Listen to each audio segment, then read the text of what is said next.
نستعينه ونستغفره ونؤمن به ونتوكل عليه ونعوذ بالله من شرور أنفسنا ومن سيئات أعمالنا من يهده الله فلا مضل له ومن يضلله فلا هادي له وأشهد أن لا إله إلا الله وحده لا شريك له وأشهد أن محمدا عبده ورسوله أما بعد فإن خير الحديث كتاب الله وخير الهدي هدي محمد صلى الله عليه وسلم وشر الأمور محدثاتها وكل محدثة بدعة وكل بدعة ضلالة وكل ضلالة في النار. أعوذ بالله من الشيطان الرجيم. بسم الله الرحمن الرحيم. يا أيها الذين آمنوا اتقوا الله حق تقاته ولا تموتن إلا وأنتم مسلمون. يا أيها الذين آمنوا اتقوا الله وقولوا قولا سديدا يصلح لكم أعمالكم ويغفر لكم ذنوبكم ومن يطع الله ورسوله فقد فاز فوزا عظيما. وقال تعالى في موضع آخر: واعلموا أنما أموالكم وأولادكم فتنة. وقال النبي صلى الله عليه وسلم: كلكم راع وكلكم مسؤول عن رعيته.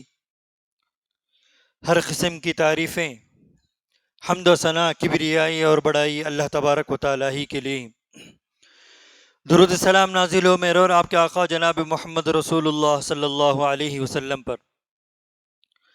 معزز سامعین اکرام، اللہ تبارک و تعالیٰ نے انسان کو بہت ساری نعمتوں سے نوازا۔ انہی نعمتوں میں سے ایک نعمت اللہ تبارک و تعالیٰ نے اولاد کی شکل میں انسان کو عطا کرتا ہے۔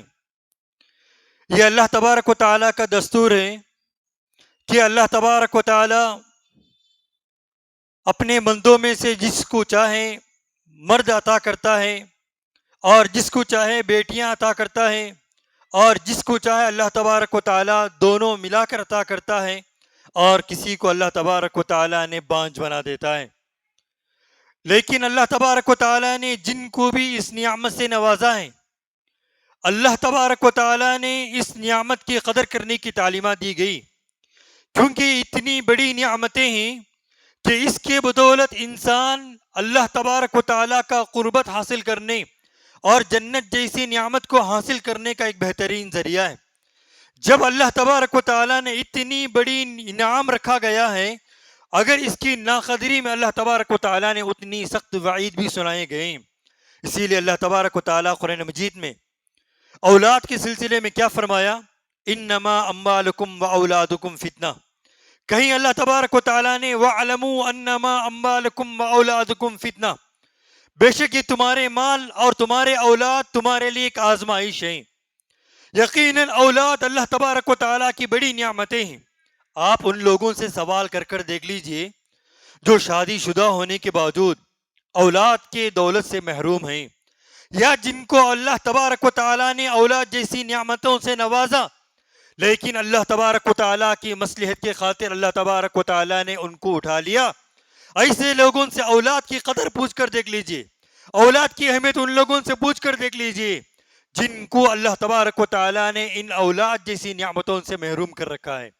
معزز سامعین اکرام، جب اللہ تبارک و تعالیٰ نے اتنی بڑی نعمتوں سے اللہ تبارک و تعالیٰ ہم کو نوازا ہے، تو اللہ تبارک و تعالیٰ ان نعمتوں کی قدر کرنے کی تعلیمات دی گئی، ان نعمتوں کا صحیح استعمال کرنے کی تعلیمات دی گئی، ان نعمتوں کو اللہ تبارک و تعالیٰ کے بتائے ہوئے طریقے پر اور اللہ کے رسول صلی اللہ علیہ وسلم کے بتائے ہوئے طریقے پر ان کو صحیح تعلیم و تربیت دینے کی اللہ تبارک و تعالیٰ نے ہر والدین پر ذمہ داری عائد کی۔ اسی لیے اللہ تبارک و تعالیٰ نے جہاں قرآن مجید میں انبیاءوں کا سلسلہ، جہاں انبیاءوں کا ذکر کیا ہے، خود انبیاء اللہ تبارک و تعالیٰ نے اولاد کا تذکرہ کیا، اولاد کے سلسلے میں دعا کی۔ زکریا علیہ السلام کا معاملہ اٹھا کر دیکھ لیجئے کہ اللہ تبارک و تعالیٰ نے زکریا علیہ السلام اللہ تبارک و تعالیٰ سے بار بار دعا کرتے ہیں اولاد کے سلسلے میں۔ خود ابراہیم علیہ السلام کا معاملہ اٹھا کر دیکھ لیجئے، عمر رسیدہ ہو گئے اور اپنے عمر کو کیا ہے پہنچ چکے ہیں، پھر اللہ تبارک و تعالیٰ سے نیک اولاد کی دعا کرتے ہیں۔ رب حب لی من الصالحین، یعنی اللہ تبارک و تعالیٰ سے اولاد کے سلسلے میں دعائیں کرتے ہیں۔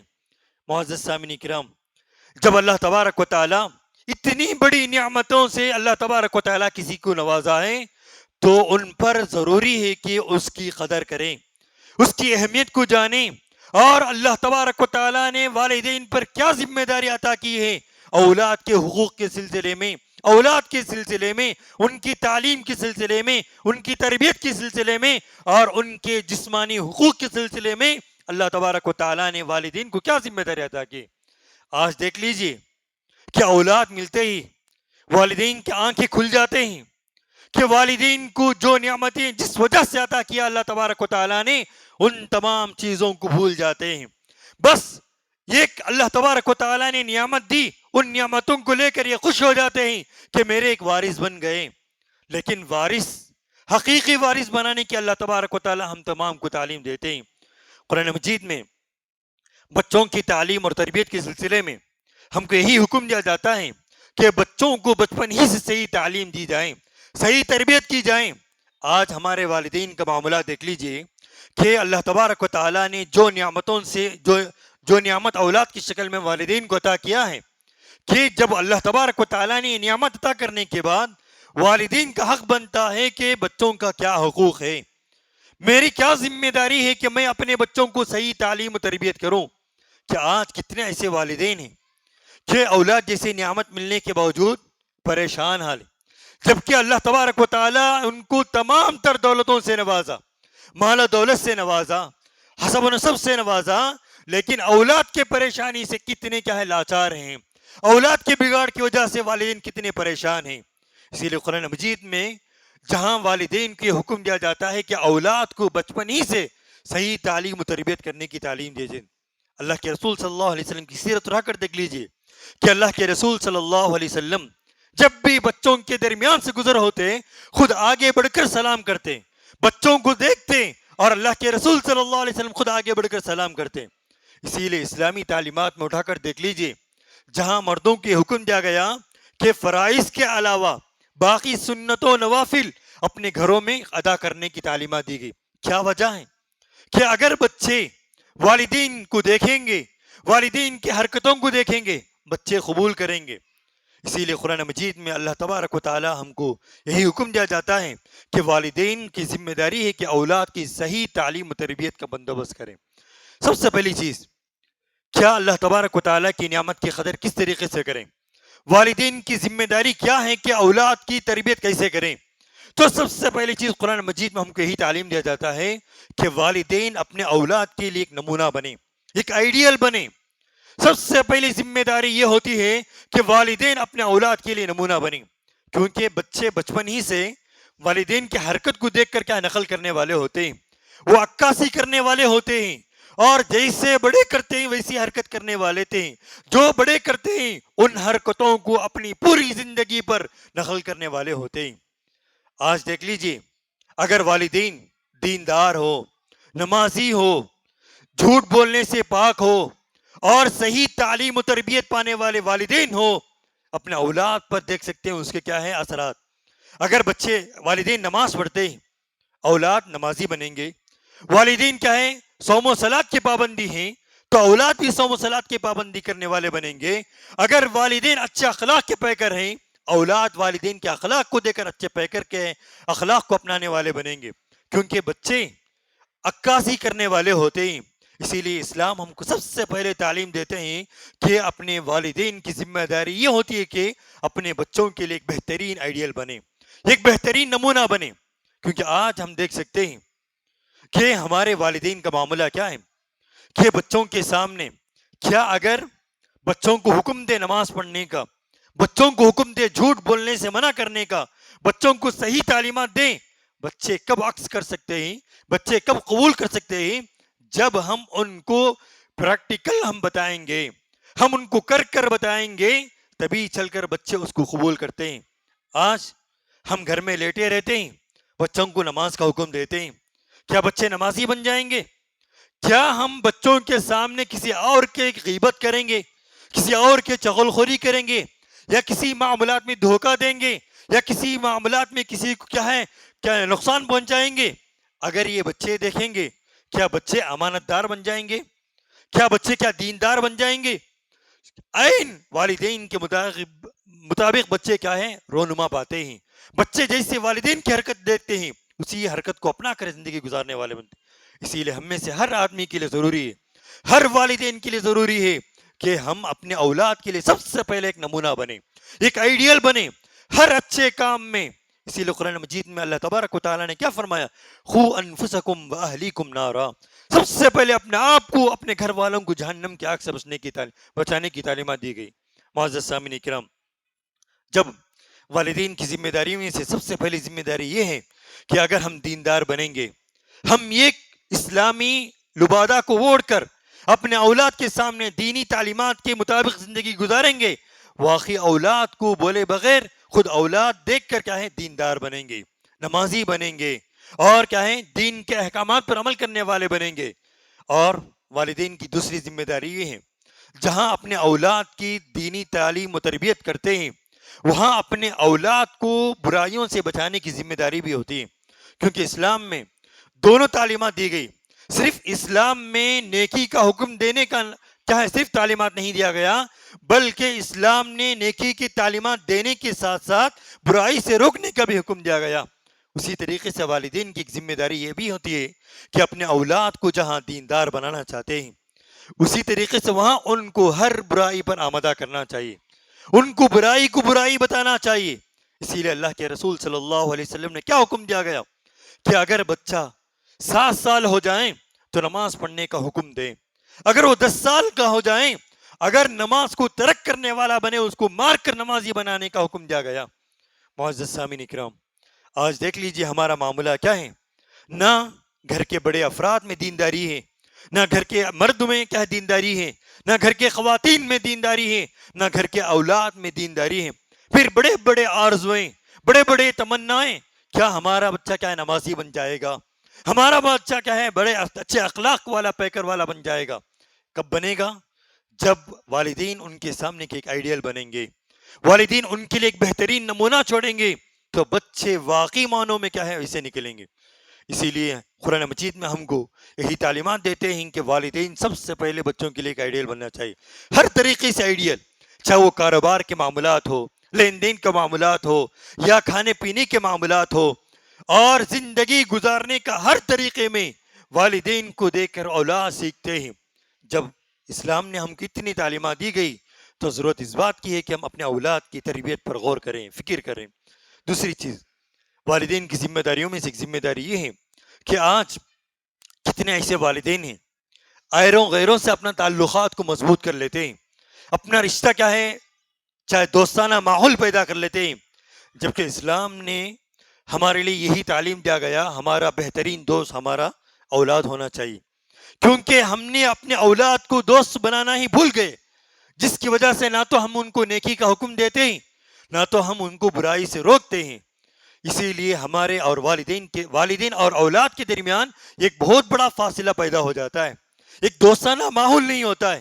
صحابہ کی زندگی اٹھا کر پڑھ کر دیکھ لیجئے کہ ان کے صحابہ اور ان کے اولاد کے درمیان تعلقات کیسے تھے، صحابیات اور ان کے اولاد کے درمیان تعلقات کیسے تھے، کہ ان کے تعلقات اتنے مضبوط تھے، ہر بات ان سے شیئر کرنا اور ان سے کیا ہے گفتگو کرنا، ان کو اچھے اچھے قصے سنانا، ان سے باتیں سننا، ان کے پریشانیوں کو حل کرنا اور ان کے مجبوریوں کو دور کرنا. یہ تمام چیزیں اگر والدین اولاد کے درمیان ایک بہترین ماحول پیدا کر لیں گے، واقعی معنوں میں اولاد ہمارے لیے رحمت کا ایک ذریعہ بن جائیں گے. آج ہم میں سے ہر والدین کی شکایت ہے کہ ہمارے اولاد ہماری باتیں نہیں سنتے ہیں، ہمارے اولاد ہماری قدر نہیں کرتے ہیں، ہماری اولاد ہماری اطاعت نہیں کرتے ہیں، ہماری اولاد ہماری نافرمانی کرتے ہیں. کہ ہم یہ سوچ کر کہ ہر والدین کی دلی تمنا ہوتی ہے، دلی آرزو ہے کہ اپنے اولاد سے محبت ہونا، یہ اللہ تبارک و تعالیٰ نے فطرتاً رکھا گیا ہے. کہ اللہ تبارک و تعالیٰ نے اسی لیے اللہ کے رسول صلی اللہ علیہ وسلم نے ماں کی ممتا کو کیا قرار دیا گیا؟ اللہ کے رسول صلی اللہ علیہ وسلم نے فرمایا ماں کے قدموں کے نیچے جنت. معزز سامعین کرام، یہ محبت، یہ دلی لگاؤ، یہ فطرتاً انسان کے اندر جو جذبات ہوتی ہیں یہ جذبات میں غلو نہیں کرنا چاہیے. آج دیکھ لیجئے اولاد بگڑنے کے 2 وجہ ہوتے ہیں. والدین یا تو اولاد پر زیادہ سختی کرنے کی وجہ سے اولاد بگڑ جاتے ہیں، یا والدین نے اولاد پر زیادہ شفقت کرنے کی وجہ سے اولاد بگاڑ پیدا ہو جاتے ہیں۔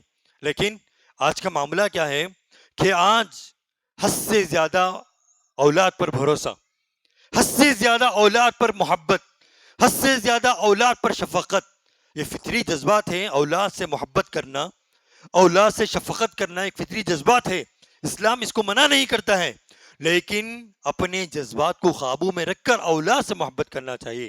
اگر بچہ غلطی کرتا ہے تو اسی وقت اپنی شفقت، اپنی محبت، اپنی الفت کو ایک طرف رکھ کر ان کی صحیح تربیت کرنا چاہیے۔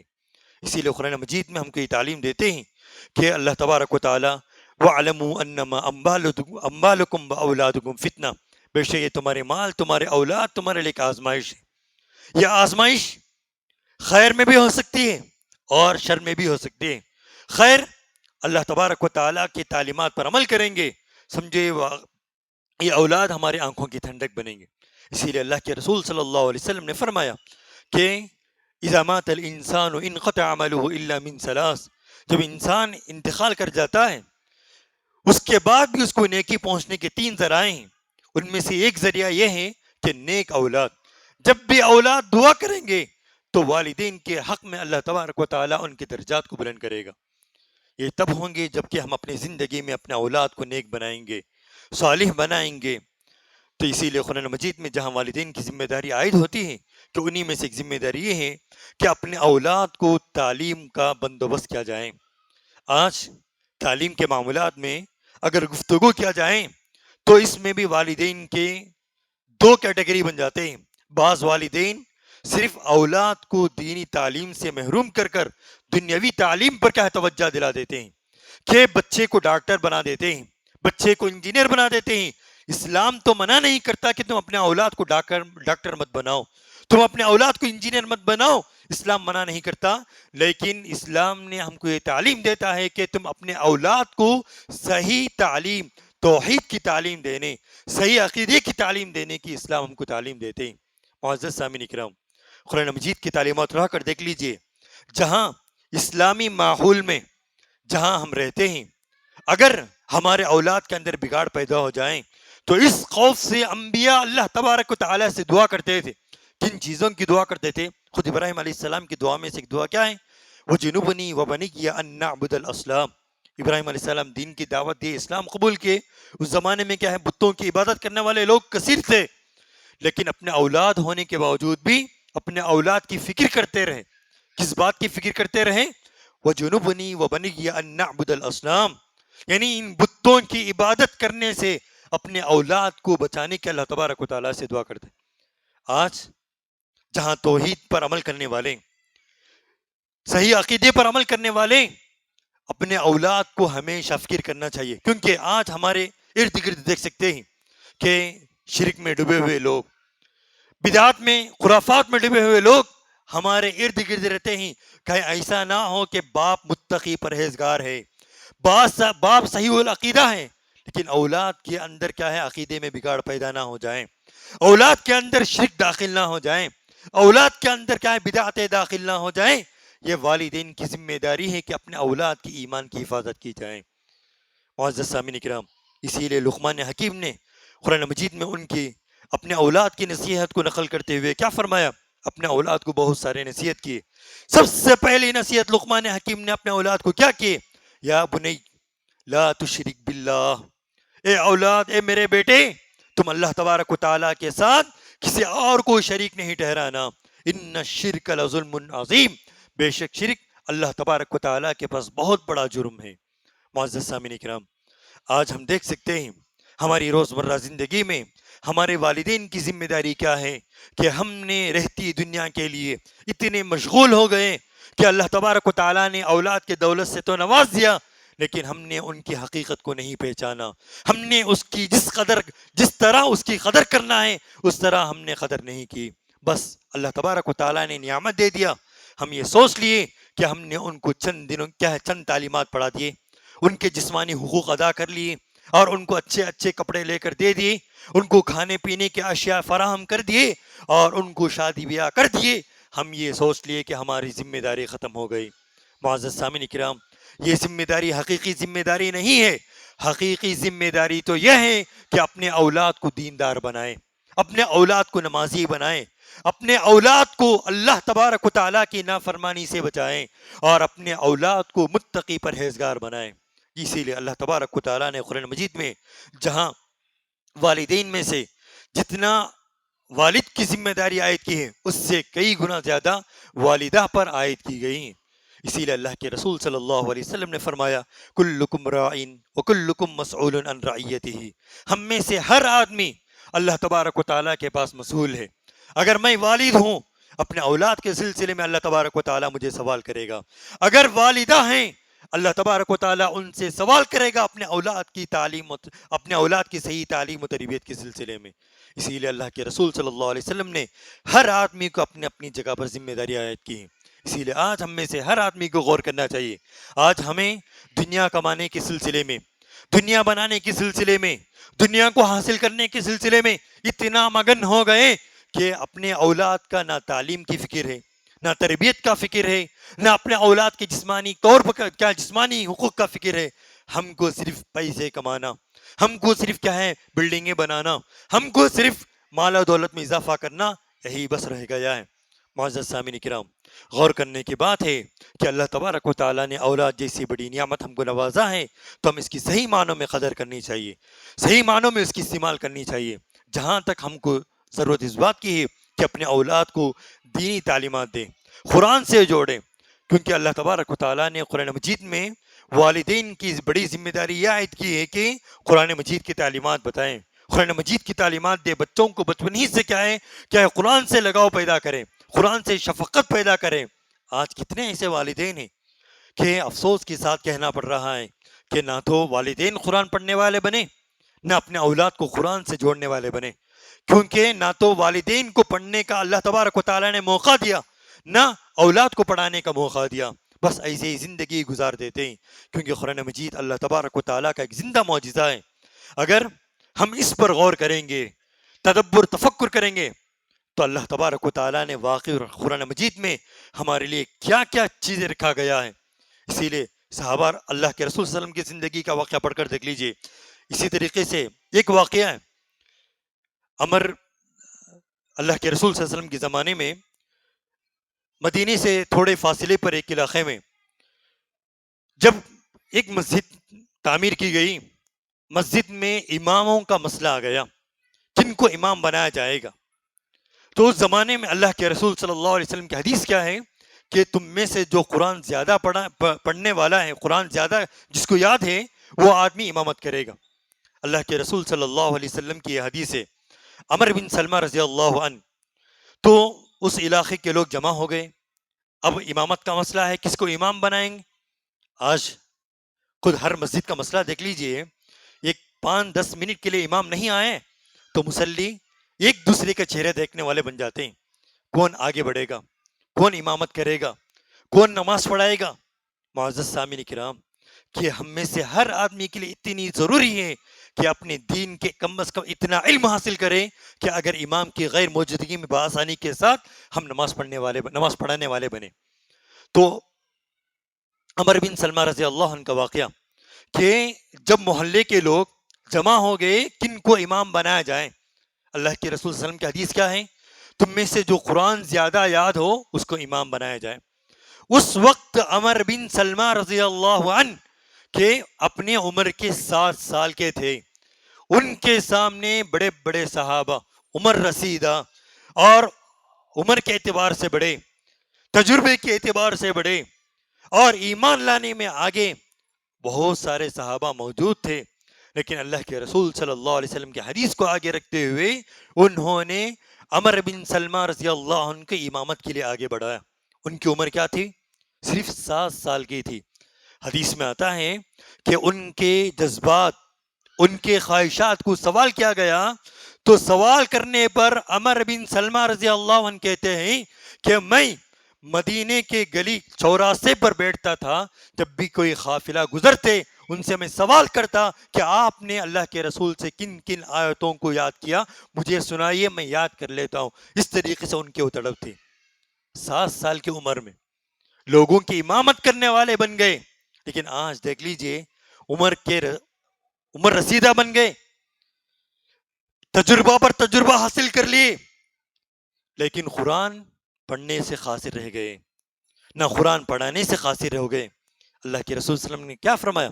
خیرکم من تعلم القرآن وعلمہ، تم میں سے بہترین آدمی وہ ہے جس نے قرآن سیکھا اور دوسروں کو سکھایا۔ معزز سامعین اکرام، آج ہم میں سے ہر آدمی کو غور کرنا چاہیے والدین ہونے کے ناطے کہ اپنے اولاد کو قرآن سے جوڑیں، قرآن سکھائیے، قرآن سے جوڑنے کی کوشش کیجیے، کیونکہ اللہ تبارک و تعالیٰ قرآن مجید میں انسان کے تمام تر پریشانیوں کا حل رکھا گیا ہے، انسان کے تمام تر مشکلات کا حل رکھا گیا ہے۔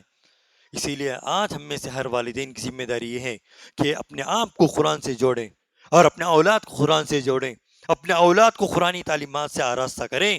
یہی بچے کل اللہ تبارک و تعالیٰ کے لیے، اللہ تبارک و تعالیٰ کے آگے کھڑے ہو کر اپنے والدین کو جنت میں لے کر جانے کا ذریعہ بنیں گے۔ اللہ کے رسول صلی اللہ علیہ وسلم کی حدیث ہے کہ اللہ کے رسول صلی اللہ علیہ وسلم نے فرمایا، اگر اللہ تبارک و تعالیٰ نے یہ نعمتوں سے کسی کو نوازا، اولاد جیسی نعمتوں سے کسی کو نوازا، لیکن والدین نے اپنے اولاد کی صحیح تعلیم نہیں دی، اولاد کی صحیح تربیت نہیں کی، تو یہی اولاد والدین کے لیے وبال جان بنیں گے اور جہنم جانے کا ایک ذریعہ بنیں گے۔ معزز سامعین کرام، ہم میں سے ہر آدمی کے لیے ضروری ہے اللہ تبارک و تعالیٰ کی اس نعمت کی قدر کرنی چاہیے، جس طریقے سے اللہ تبارک و تعالیٰ قدر کرنے کا حکم دیا گیا ہے۔ اور کیسے قدر کریں گے اولاد کی؟ کہ ان کو صحیح تعلیم دیں گے، ان کو صحیح تربیت دیں گے، اور جہاں انسان کی ضروری چیزوں کو والدین جتنی اہمیت دے رہے ہیں اس سے کئی گنا زیادہ ان کی صحیح عقیدے کی فکر کریں، توحید کی فکر کریں، ان کو صحیح تعلیم دینے کی فکر کریں، اور ان کو نمازی بنانے کا فکر کریں، ان کو دیندار بنانے کی فکر کریں۔ یہی والدین کی سب سے بڑی ذمہ داری ہے۔ اگر والدین ان کو مال و دولت کے انبار لگا دیے اور گھر بار چھوڑ کر گئے اور ان کو صحیح بڑے بڑے دنیا کے ڈگری کیا دلا کر گئے، لیکن دینی تعلیم سے محروم کر دیے، سمجھ لیجئے کہ آپ کے لیے خسارہ، اس سے بڑا خسارہ کوئی اور چیز نہیں ہوگا۔ تو اسی لیے ہم میں سے ہر آدمی کے لیے ضرورت ہے، چاہے مرد ہو چاہے عورتیں ہوں، چاہے ماں کی شکل میں ہو چاہے باپ کی شکل میں ہو، اپنے اولاد کی قدر کرنے، اپنے اولاد کو دیندار بنانے، اپنے اولاد کو دین سے جوڑنے کی فکر کریں۔ خود والدین کے لیے ضروری ہے اپنے اولاد دیندار اس وقت بنیں گے جب ہم اپنے آپ کو اپنے اولاد کے سامنے ایک بہترین مثالی قائم کریں گے، مثالی بنائیں گے، تبھی چل کر اولاد اپنے والدین کے نقش قدم پر چلیں گے۔ والدین کے حرکتوں کو دیکھ کر اولاد کیا ہے، اس نیکی کو اپنانے والے بنیں گے انشاءاللہ۔ اللہ تبارک و تعالیٰ سے دعا ہے کہ اللہ تعالیٰ ہم تمام کے والدین کو اپنے اولاد کی صحیح معنوں میں دین کی، صحیح عقیدے کی تعلیم کی بندوبست کرنے کی اللہ تبارک و تعالیٰ ہم تمام کو توفیق عطا فرمائے۔ اللہ تبارک و تعالیٰ جن کو بھی اولاد جیسی نعمتوں سے نوازا ہے، ان نعمتوں کی صحیح معنوں میں قدر کرنے کی توفیق عطا فرمائے۔ اللہ تبارک و تعالیٰ ہمارے اولاد کو دیندار بنائے، ہمارے اولاد کو نیک اور صالح بنائے، ہماری آنکھوں کا ٹھنڈک بنائے، ہماری جنت کا ذریعہ بنائے۔ آمین۔ ربنا تقبل منا انک انت السمیع العلیم وتب علینا انک انت التواب الرحیم۔